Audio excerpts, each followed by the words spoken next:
بقرعید کی جو قربانی ہے وہ اصل میں یہ درس دیتی ہے کہ آپ اپنے آپ کو اسلام کے سپرد کر دیں, اسلام کو اپنے حساب سے چلانے کی کوشش بولو نہ کریں.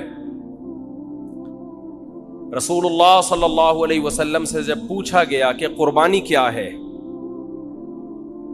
تو آپ نے کیا فرمایا؟ سنت ابیکم ابراہیم, تمہارے باپ ابراہیم کی بولو سنت. کیا مطلب؟ اس حدیث میں بہت ساری باتیں چھپی ہوئی ہیں, بہت ساری علم و حکمت کی باتیں. دیکھو دنیا میں اس سے بڑا کوئی ظلم نہیں ہو سکتا کہ ایک انسانی جان کو قتل کیا جائے. ہو سکتا ہے؟ بولنا پڑے گا آپ لوگوں کو, ہے بھائی. کسی انسانی بلکہ کسی بے گناہ جان کو قتل کیا جائے, چاہے وہ جانور ہی ہو, انسان تو دور کی بات. بلا وجہ کسی جانور کو قتل کرنا بھی, بھائی پھر ویڈیو بنا رہے ہیں, ہلو بھائی ویڈیو نہیں بنائے. بلا وجہ کسی انسانی جان کو قتل کرنا ساری دنیا میں غلط سمجھا جاتا ہے, اور اسلام میں بھی کیا یہ عمل حرام ہے. کسی بھی جان کو, وہ جان اگر انسان کی ہو تو یہ جرم اور زیادہ بولو بڑھ جاتا ہے. نمبر 3, وہ جان اگر مسلمان کی ہو, کلمہ گو کی ہو, تو یہ جرم اور بھی زیادہ, بولتے کیوں نہیں یار, بڑھ جاتا. مسلمان کا قتل کرنا اور بڑا جرم ہے. وہ جان اگر کسی رشتہ دار کی ہو تو اس کا جرم اور زیادہ بڑھ جاتا ہے. رشتہ دار کو قتل کرنا کسی غیر کو قتل کرنے سے زیادہ بڑا جرم ہے. رشتہ داروں میں سب سے مضبوط رشتہ اولاد کا ہوتا ہے. اس کی دلیل یہ ہے کہ آپ کے مرتے ہی سب سے زیادہ وراثت کس کو ملتی ہے؟ اولاد کو. اس لیے اسلام نے سب سے گہرا رشتہ کس کا مانا ہے؟ اولاد کا. تو اولاد کو قتل کرنا قتل کی نوعیت میں اور بھی بڑا جرم. کیا خیال ہے بھائی؟ تو باپ کو حکم دیا جا رہا. اچھا چھٹی بات, اولاد بھی ایسی جو بے قصور ہو. بعض دفعہ اولاد نے کچھ ایسے کام کیے ہوتے ہیں, آدمی غصے میں آ کے مار دیتا ہے اس کو, وہ بھی غلط کرتا ہے, قتل تو پھر بھی جائز نہیں ہے. لیکن اولاد اگر کیا ہو, معصوم اور نیک, کوئی قصور نہیں ہے اس کا, اس کو قتل کرنا اور بھی بڑا جرم. پھر وہ اولاد اگر نابالغ ہو تو شریعت میں نابالغوں کے حقوق بالغوں سے زیادہ ہیں. آج تو ان حقوق پر عمل نہیں ہوتا. یہ خوب مسئلہ سمجھ لیں, نابالغ بچے کا مال اس کی پرمیشن سے بھی آپ استعمال نہیں کر سکتے. نابالغ بچہ صدقہ کرے گا تو شریعت میں وہ کالعدم ہے, کیونکہ اس کو یہ حق نہیں ہے کہ اپنا مال کسی کو دے دے. وہ ابھی نہ سمجھے, شریعت نے اس کے تصرفات اور اس کے اس قسم کے افعال کو کالعدم قرار دیا ہے. نابالغ بچہ آپ کو اپنا پلاٹ گفٹ کر دے, شریعت اس کو کالعدم مانتی ہے. کوئی وصیت کر دے, کالعدم. سمجھتے ہو؟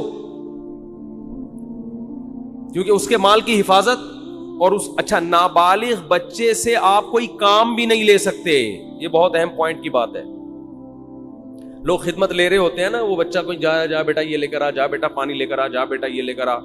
تو علماء نے یہ مسئلہ بیان کیا ہے کہ نابالغ بچے سے آپ کوئی کسی قسم کی خدمت نہیں لے سکتے. والدین خدمت لے سکتے ہیں, اسی طرح استاذ والدین کی پرمیشن سے اتنی خدمت لے سکتا ہے جس کا تعلق تربیت سے ہو.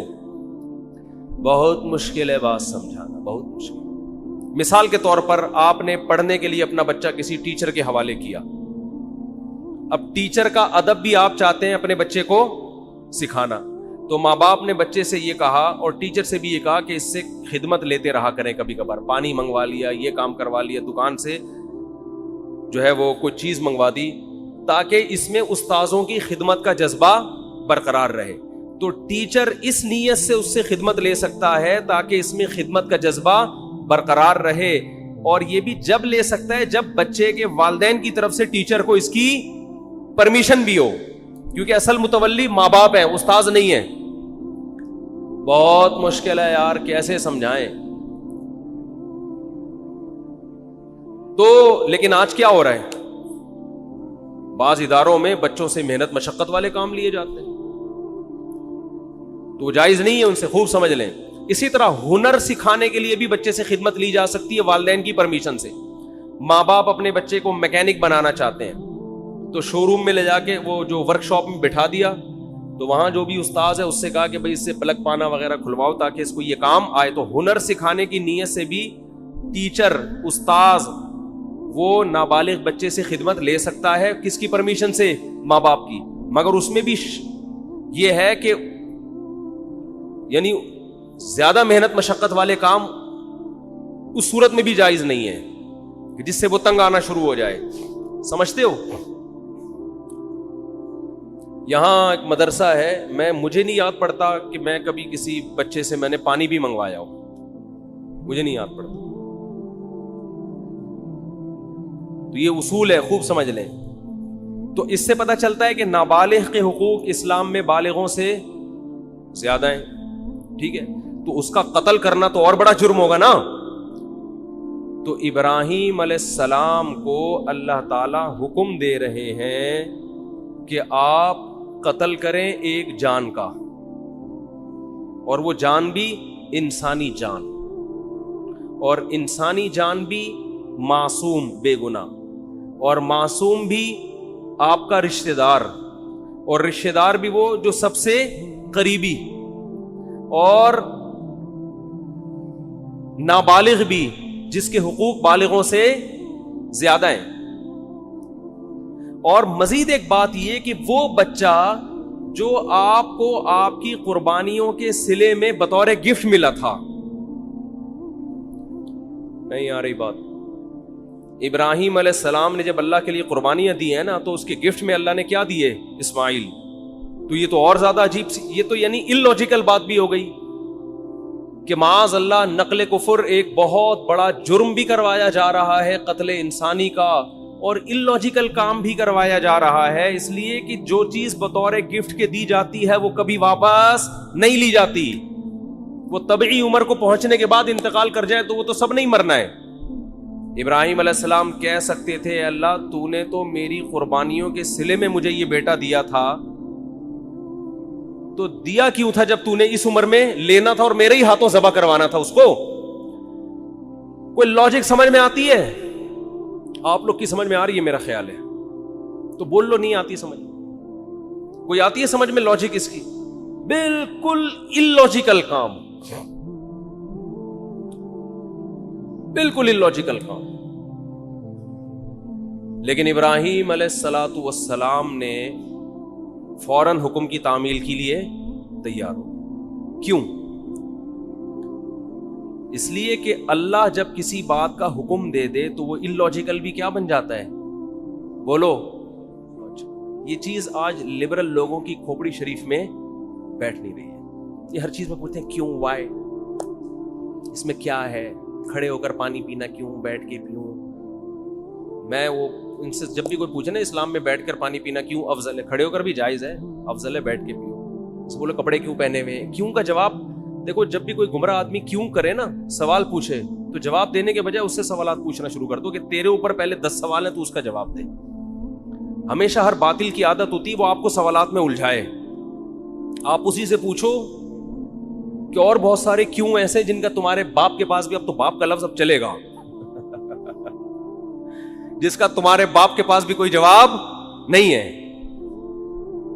یہ جو لبرل لوگ ہم سے پوچھتے ہیں تم لوگ لاکھوں جانور کاٹ دیتے ہو، معصوم جانور، قربانی کے دنوں میں ظلم ہے جانوروں پر، تو بجائے ان کے جواب دینے کے آپ ان سے پوچھا کرو تم ایک مرغی بھی کیوں کاٹتے ہو؟ جو میکڈونلڈ میں اتنی لاکھوں مرغیاں کٹ کے برگر میں آتی ہیں، یہ کس بیس پر کاٹ رہے ہو؟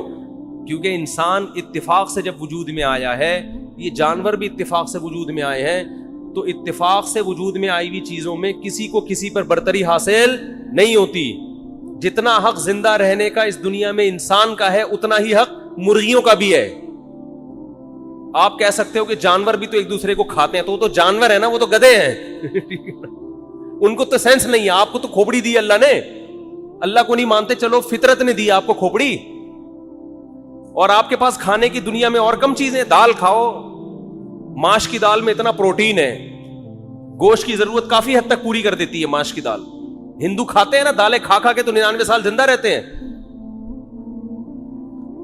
تو کوئی زندہ رہنے کے لیے گوشت کھانا ضروری نہیں ہے. اسلام نے جو ہمیں گوشت کھانے کا حکم دیا وہ تو اور بہت سارے, اس میں تو ابھینندن کی وجہ سے قائم ہے. یہ اس میں تو یہ کہا بھائی وہ آئے گا تو تم گوشت کھاؤ گے تو اوپر جا کے اس کو چائے پلا کے رخصت کرو گے. دالوں پہ یہ کام, جو دال پہ سیٹ ہو گیا, جو سبزی پہ سیٹ ہو گیا, وہ یہ کام 10-20 سال امریکہ نے افغانستان میں گھاس کھائی کہ نہیں کھائی؟ 20 سال امریکہ نے افغانستان میں کیا کھایا ہے؟ گھاس کھائی ہے. آگے سے افغان لڑے ہیں, تو اگر افغان سبزی خور ہوتے 20 سال لڑتے؟ کیا ہو گیا بھائی؟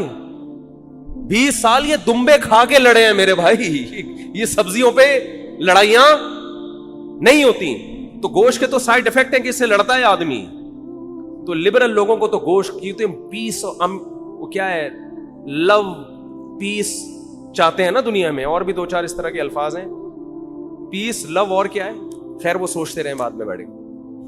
تو یہ تو پیس فل دنیا چاہتے ہیں, اس میں تو گوشت ہونا ہی نہیں چاہیے. آپ کو تو چاہیے کہ آپ ہندوؤں کی طرح گائے, وہ تو ہندو صرف گائے کی خدمت کرتا ہے, آپ کو چاہیے آپ بھینس کی بھی کریں, بکری کی بھی کریں. تو ہم تو لاکھوں جانور کاٹتے ہیں, ہم پر اعتراض نہیں ہوتا, کیونکہ ہم کس کے حکم پہ کاٹتے ہیں؟ وہ تو اگر اولاد کو کاٹنے کا حکم دیتا اس کو کاٹ دیتے بھائی. جیسے ابراہیم علیہ السلام نے کہا کاٹ دو بس. جب illogical کام اللہ نے کہہ دیا تو وہ illogical رہا نہیں ہے, وہ لاجیکل, وہ سراپا لاجک سے بھرا ہوا کام ہے. وہ خدا ہے بھائی, ہم تو خدا کے غلام ہیں, ہمیں پیدا. اگر اللہ ابراہیم علیہ السلام کو حکم دیتا اسماعیل کو کاٹو, وہ نہیں کاٹتے. اللہ ویسے ہی بھی تو اٹھا سکتا تھا نا. کتنوں کے بچے 7-8 سال کی عمر میں ٹرک کے نیچے آ کے ہلاک ہو جاتے ہیں, وباؤں سے مر جاتے ہیں. تو وہ تو اللہ کو ویسے بھی حق حاصل ہے کہ, تبھی تو اللہ قرآن میں کہتے ہیں کہ تم اللہ کی راہ میں صدقہ خیرات کرو. انسان کہتے ہیں اللہ میں خیرات کروں گا میں تو غریب ہو جاؤں گا. تو قرآن بار بار کیا کہتا ہے؟ یبسط الرزق لمن یشاء ویقدر, جس کے لیے میں چاہتا ہوں رزق کے دروازے کھول دیتا ہوں, جس کے لیے میں چاہتا ہوں تنگ کر دیتا ہوں. تو یہ تو میرے ہاتھ میں ہے, میں تمہیں ویسے بھی غریب کر سکتا ہوں, صدقہ دو. اگر اس سے غریب ہو بھی گئے ثواب تو ملے گا نا. اول تو ہوگے نہیں, اللہ دے گا مال تمہیں.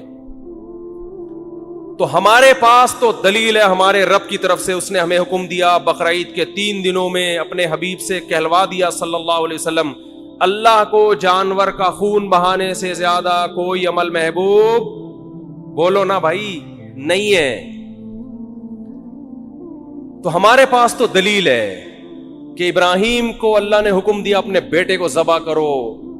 اولاد کا ذبح کرنا illogical کام, کسی انسان کو کاٹنا illogical, لیکن اللہ کے کہنے سے کیا بن گیا؟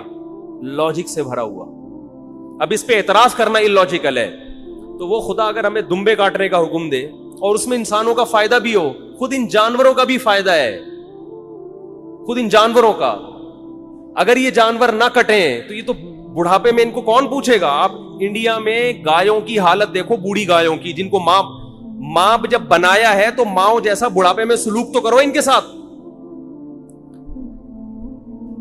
کوئی پوچھنے والا نہیں ہوتا ان جانوروں کا. ان جانوروں کا جوانی میں کٹ جانا ان کے لیے بھی فائدہ مند اور انسانوں کے لیے بھی فائدہ مند ہے. اور اللہ کہتے ہیں سخرھا لکم, ان جانوروں کو اللہ نے کس کے لیے بنایا؟ ہمارے لیے. تو جو مذہب کو نہیں مانتے ان سے سوال ہے کہ تو ایک مرغی بھی کس بیس پہ کاٹتا ہے؟ اے بھائی تم شکار کس بیس پہ کرتے ہو؟ یہ جانوروں کو بھی زندہ رہنے کا اتنا حق ہے جتنا انسانوں کو ہے. تو ان سے سوال کیا کریں ان کے بجائے ان کا جواب دینے کے. تو میں یہ عرض کر رہا تھا کہ ابراہیم علیہ السلام نے جو کام کیے دنیاوی قانون کے لحاظ سے وہ سارے کے سارے illogical, کوئی لاجک اس کی. کیا ہو گیا یار, پسینے میں ڈوب رہے ہیں اور منہ سے پھوٹ دو یار, نہیں بنتی نا. آج تو کچھ زیادہ ہی مرجھائے ہوئے لگ رہے ہیں. اس کی کوئی, پشاور میں جب میں نے جملہ ادھورا چھوڑتا نا ایسے ادھر سے آواز پورا مجمع گونجتا, تو ان کو میں نے کہا فل ان دا بلینکس, مگر آرام سے, خالی جگہ پر کرو مگر آرام سے. لوگوں میں جوش ہے نا, دمبے. تو دمبا بولتا ہے دمبا کیا ہے؟ بولتا ہے. مچھلی نہیں بولتی, مچھلی میں زیادہ طاقت نہیں ہے. طاقت کس میں ہے؟ مچھلی کھایا کریں ویسے صحت کے لیے اچھی چیز ہے، لیکن جو پاور آئے گی نا، بازوؤں میں طاقت آئے گی، وہ دمبے سے آئے گی، وہ مچھلی سے نہیں آئے گی۔ خیر، تو ابراہیم علیہ السلام نے جو سارے کام اللاجیکل کیے، تبھی تو وہ کیا بنے۔ دیکھو، اس کا یہ مطلب نہیں ہے کہ ہر اللاجیکل کام آپ کرنا شروع کر دو۔ ہمارے دینداروں میں یہ ایک بڑا مسئلہ ہے، جتنے بھی کام کریں گے سارے کھوپڑی سے، کسی کی کھوپڑی میں سمجھ میں نہیں آئیں گے یہ کر کیا رہے ہیں۔ جب اللہ اس کے رسول نے حکم دے دیا تو پھر نہ دیکھو، جب تک حکم نہیں دیا تو ہمیں کھوپڑی استعمال کرنے کا حکم ہے، کوئی بھی لاجیکل کام کرنے کی ہمیں اجازت نہیں ہے۔ دکان کو بند کیا، آیت الکرسی پڑھ کے پھونک مار کے آگے کے ڈاکوؤں سے حفاظت رہے گی، تالا نہیں لگایا، تو یہ لاجیکل ہے یا اللاجیکل ہے؟ اسلام نے حکم دیا بھائی پہرے رکھو، تالے لگاؤ، حفاظت کرو۔ نبی نے حکم دیا رات کو چراغ کو جلتا ہوا مت چھوڑو، فَإِنَّ الْفُوَيْسِقَةَ تَضْرِبُ النَّارَ عَلَىٰ أَهْلِهَا، چوہا بعض دفعہ چراغ کو الٹ کے آگ لگا دیتا ہے، اتنی احتیاط کا حکم دیا ہے۔ تو رات کو آگ کو جلتا ہوا چھوڑنا اللاجیکل کام ہے، اس کی کوئی نہ ضرورت ہے اور یہ حادثے کا ذریعہ ہے۔ نبی نے فرمایا، ایک صحابی ایسے کنکر کو ایسے پھینک رہے تھے، آپ نے فرمایا یہ اس سے نہ کوئی دشمن ہلاک ہوگا، اس سے کسی کی آنکھ پھوٹ سکتی ہے۔ لوگ اٹھا اٹھا کے پتھر پھینک رہے ہوتے ہیں نا، ویسے ہی ٹائم پاس کرنے کے لیے، کسی کے لگ سکتا ہے۔ ہر کام سے پہلے آپ نے 100 دفعہ سوچنا ہے کہ اس کی کوئی لاجک بنتی ہے کہ نہیں بنتی، لیکن جہاں اللہ کا حکم آ جائے تو بس یہی لاجک ہے کہ کس نے حکم دیا ہے، اللہ نے۔ سمجھتے ہو؟ اسی میں ایک بات خوب یہ بھی جب بات چل پڑی ہے، والدین جب کسی بات کا آرڈر کیا کریں نا اور اس میں آپ کا کوئی بڑا نقصان نہ ہو، تو یہ نہ دیکھا کریں کہ یہ کیوں، بھئی یہ اب کس کا حکم ہے؟ باپ، یہ باپ کا حکم ہے، ماں کا حکم ہے، ان کو خوش کرنے کے لیے کرنا ہے۔ اس میں زیادہ پنچایتوں میں نہ جایا کریں، یہ کیوں کہہ رہے ہیں، یہ کیوں کہہ رہے ہیں۔ بھائی جو کہہ رہے ہیں کر لو یار، یہ خوش ہو جائیں گے، بس ان کو خوش کرنا ہمارا مقصد ہے۔